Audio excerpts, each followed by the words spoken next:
ndugu wanahabari na ndugu wananchi, ili kuendelea kuimarisha huduma za VVU na UKIMWI nchini, serikali inaendelea kuwekeza katika huduma za kinga dhidi ya VVU katika makundi na rika zote, hususan vijana wenye umri kati ya miaka 15 na 24 ambao wapo katika hatari kubwa.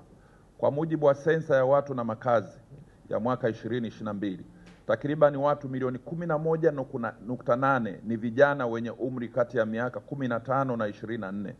Hii ni sawa na 19.2% ya Watanzania wote miongoni mwa maambukizi mapya ya VVU yanayotokea nchini.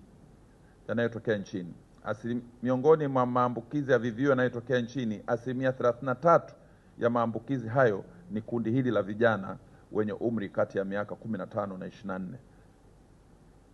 Na miongoni mwao vijana wa kike wanachangia takribani 80% ya maambukizi ya VVU.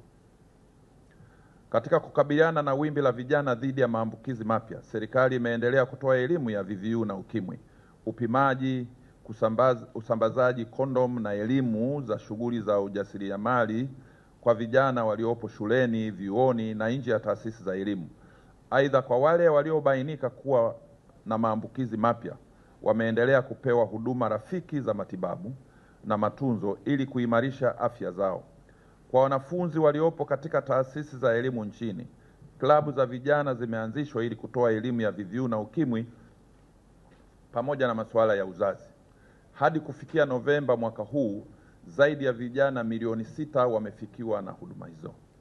Ndugu wananchi na ndugu wanahabari, serikali pia imeendelea kutekeleza miradi mbalimbali inayolenga vijana balehe, hususan vijana wa kike, ikiwemo Timiza Malengo na Dreams. Kupitia miradi hii, zaidi ya wasichana milioni 3 wamefikiwa.